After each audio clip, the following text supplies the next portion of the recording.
Now I'm back. 18 years. Whatever. 13 days. 10 months. It's meaningless. Being technical. Analytical is what they used to say. Don't be analytical. Yeah, I mean, it's $4. It was $14. It was $400. Who cares? So we get in a big old fight. She's like, well, what are you going to do? And I'm like, what do you want me to do? I never said I was going to be the dude here.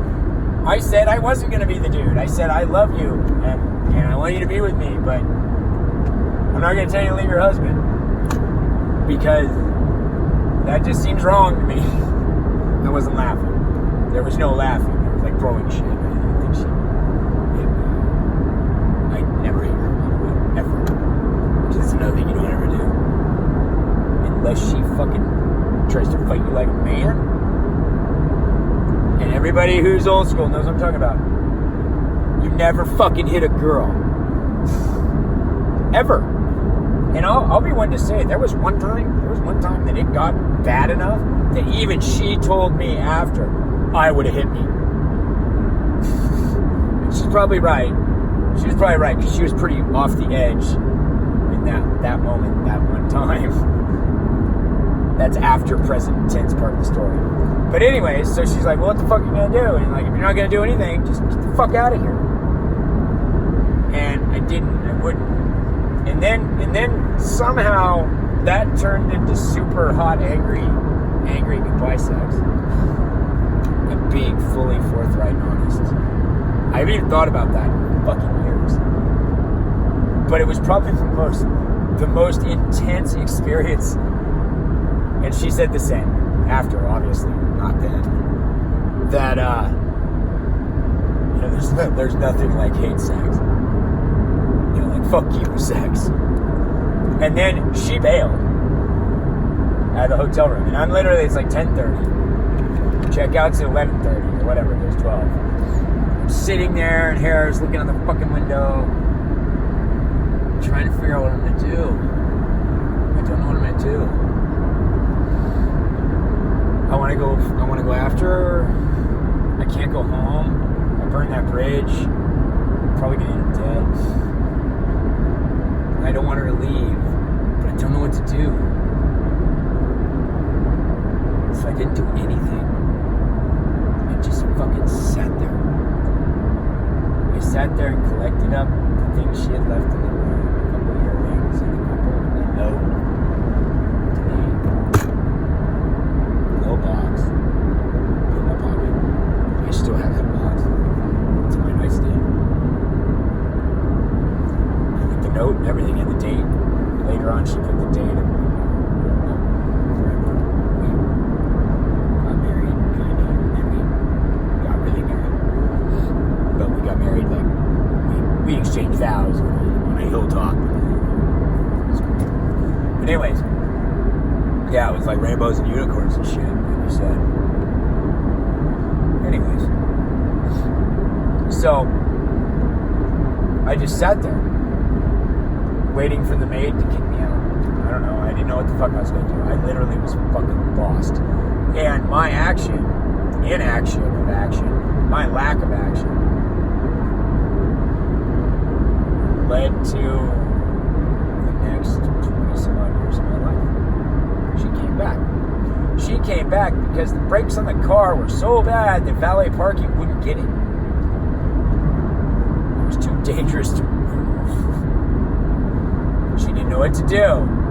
She's standing down there with no money, nothing, no car. Like, what the fuck do I do? Right? So she comes back up to the room to use the phone. Because back then, you had to use a phone. You didn't have one on you. In fact, at that time, I still had a pager. Anyways, she came back to the room. She's like, what are you doing here? I'm like, what are you doing here?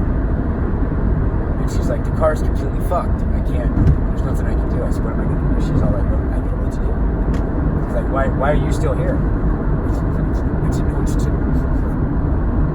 I mean, I didn't know what to do. I didn't want to leave, but I didn't want to go. And so I waited. I don't even remember if I said what I said. I think I said I just didn't know what to do.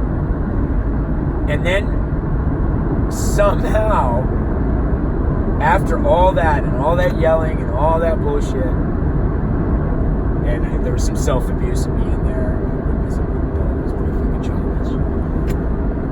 But I was kind of childish a little bit still. Somehow we rejoined forces as bros. So it's like we kind of were like, fuck you. So there was that, and then we kind of like broke up. Kind of broke up, and then we rejoined forces as friends. I'm like, well, what do we gotta do? Like, what we need to do is just like, the only person I know that can deal with the car is fucking Herman. And she's like, Herman cut everything off, and he's fucking, acting like a fucking asshole. And he's not acting psycho yet either, so he hasn't broken yet to his schizophrenic end. And I say that with the most respect possible to that, because it was his end. But he was just being a dick then. But Peg had sway with him, or I don't even know what she said. She called him 6 hours later. Guess who came to town? Guess who's coming to dinner? He's there to get the fucking car handled and whatever. So I don't know what she said to him. I don't know. She didn't pledge her love to him or anything. She did leave me upstairs in the casino to go down and talk to him. And then I could not help myself, being the little prick that I was. I had to go down there. She's like, just don't come down here. Just let me talk to him. And then I'll come and get you, is what she said. And my cocky fucking ass, because I was like a shy whatever, but I was a pain in the ass too, because I had like shit like, oh man, she said not to do that, but he won't know. I can fade this motherfucker. He won't know. I'll just act like I'm a casino patron, just going down the escalator. I won't even look at him. About 7 feet from the bottom of the escalator, he hit me so fucking hard in the side of the head that security immediately was on our asses. Like before I got to the bottom of the escalator, they already had both of us. I mean, he fucking jacked me. Cold cock jacked, but I wasn't looking at him. It's like, man, I'm cool, dude. I'm just some bro going down the escalator in Peg's coat that's your coat. Whoops. So, he, and rightfully so, fucking hits me. But Peg gets in between us, and security's like, you guys gotta get the fuck out. You guys gotta go. You're A6 out of Eldorado. It's like, we know you're not fighting now, but if it continues, we're gonna call the cops, but you can just go. And they're like, here's the door. And all three of us get kicked out of the casino. So it's kind of like, now we're like, fuck you, casino asshole. And then we're standing there outside, and Herman's like, we need to get parts for the Corvette, or if we bleed the brakes, he can get it home. They had a house. Peg's like, I'm not leaving without him. And Herman's like, okay. It was really fucking weird. It was really weird. Because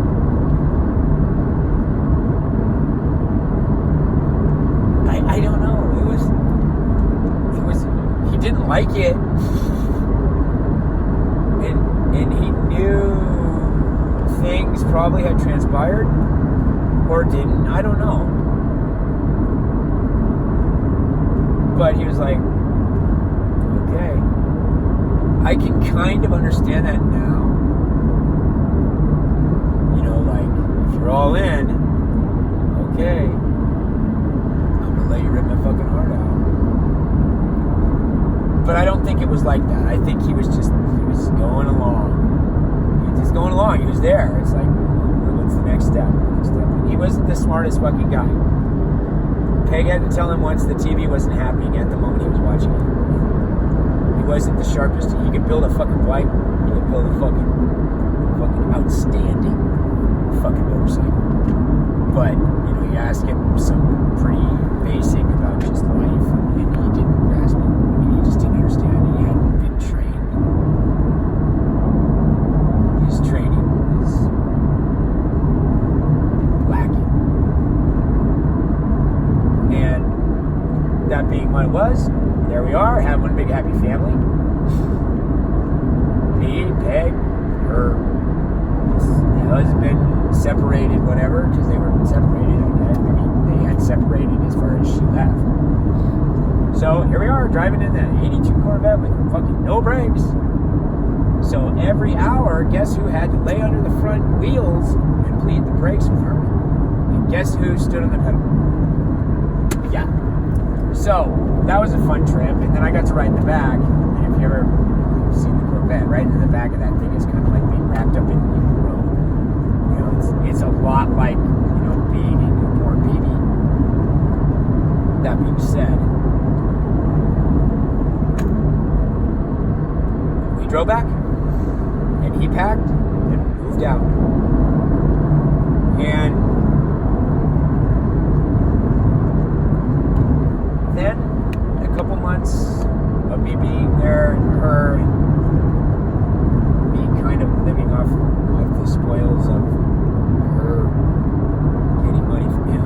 Honestly, I mean, I was pretty much shit right then in that moment. And this, I think, is why I refuse to fucking ask anybody for anything ever. Is because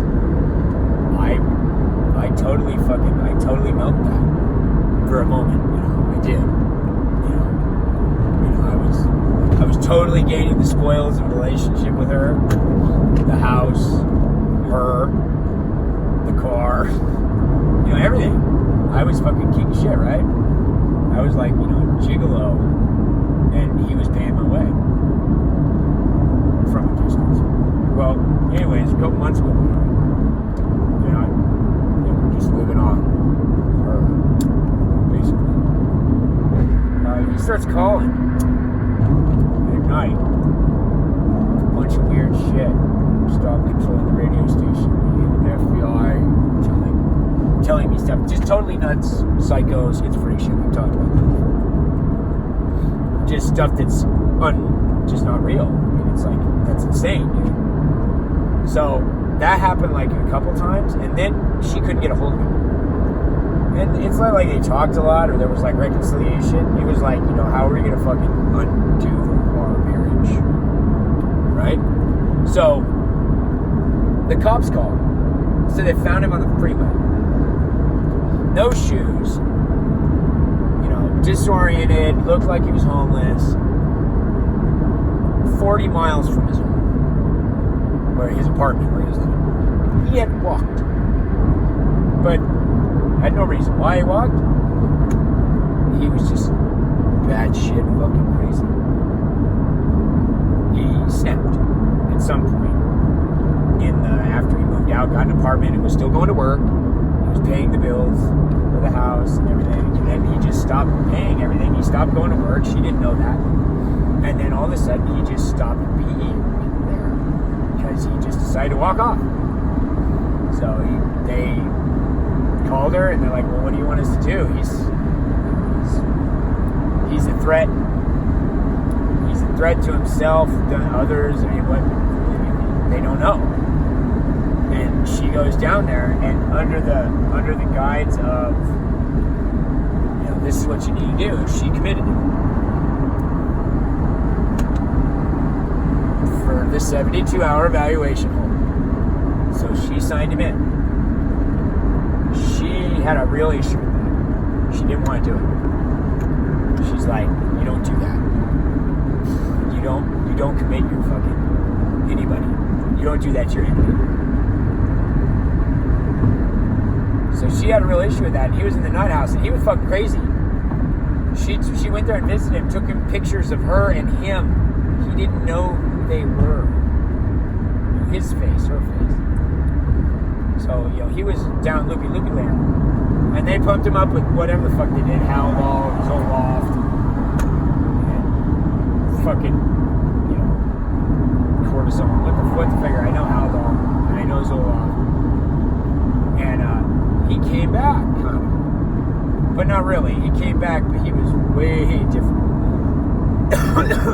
Let's just say he was half the energetic man he was, and he wasn't very energetic in the first place. That being what it is. He knew who he was, I think he did. Paige brought him back home. Got him out of the nut house. Didn't leave him there. He said, I'm not going to leave him there. He said, I might not love him, but I'm not going to leave him. And it's like, honestly, I wouldn't want to leave. I wouldn't want somebody to leave me there. So I got it. I understood. And another 6 months went by, maybe. Nah, it probably wasn't that long. And he got better. He's taking his medication. There was that whole thing where she, should have deserved to got hit thing. The thing happened. I didn't tell you about that part of the story, but anyways, we pressed charges against him, and then we had to go to court and basically say I fell to get out of it. We got him out of that. Basically, he ended up with some kind of gay probation. He didn't have to go to jail. He was going to probably end up in jail. We both fucking just totally tanked on the prosecutor. But that was a long time ago, so I can't be held responsible for things that happened 20 years ago. That the statute of limitations are out on. Plus, he's dead. She's dead. And, I'm talking to myself. Anyways, I'm talking to you. I would hope, because if you're watching this, it's like you're watching it in a movie theater or something. Anyways. So, he gets all the way better. Like, whoa, dude. He goes back to work. He's wrenching on motorcycles. Guys are patting him on the back. And they're also saying, what's this dude doing living in your house? He's like, well, I don't know. I don't think he even knew who I was at that point. Or I don't know. I really don't know. We had kind of become weird friends in a way. Like I've said for years, I scraped my buddy's brains off the fucking wall. It's Hermit's brains. It's a reach to say he was my buddy, I guess, but I made him sandwiches. I fucking tried to talk him out of being fucking crazy. And God, sorry God. Damn it, I almost fucking did talk him out of being crazy. I had it. I saw it for a second. I saw it. I saw the signs. I saw it. I saw the glimpse. I saw whatever it was. I had him with the crazy FBI fucking, come on, dude, think about it. Why do they give a shit about you or me or anything that you're saying? It doesn't make sense. And how the fuck would we do that? Just think. And I had him for a second, then he was gone. But that was before, and then all of a sudden the medication started working. He started faking it. I don't know. But all of a sudden we hit this moment where he was better. And then it's like he's back to work, and then Peg's like, well, we can't keep doing it like this. He goes back to work, he's paying the bills. He said, we're going to have to move. So we started looking for a place to move to. I had got it going to get a job with this friend of theirs who was in the Cement Masons Union. I had something kind of lined up for that. And it was summer. I don't know if I had started doing any of that work yet. I want to say I did, but I'm not sure. I think it was right after he died. But it might have been right before. It's a long time ago. But I was, it doesn't matter if I was or not. I still rode off these hotels all the way up to that. And then he's like all better, and we're looking at, there's this trailer we're looking at, and not in Chorus Gold, because we lived up by City there.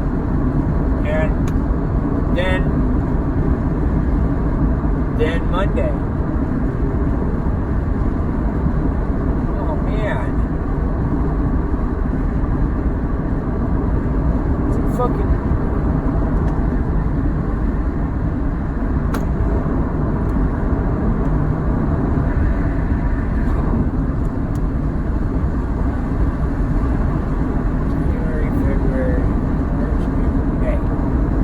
Sorry, I was just having a moment where I was making like a connection that was wrong, and it was blowing my mind. But wrong. So Monday, Memorial Day, May 25th, 1998. So he gets up that morning. I'm gonna sit on the couch. Peg's like in her little office thing. You sleep on the floor. And this had been the arrangement for a while. We all had been sleeping. I had a room in the back across from where he was, which is the master bedroom. But it got kind of uncomfortable to be back there. I didn't like it. I had a thing with my back that fucked me up for a while. Like I was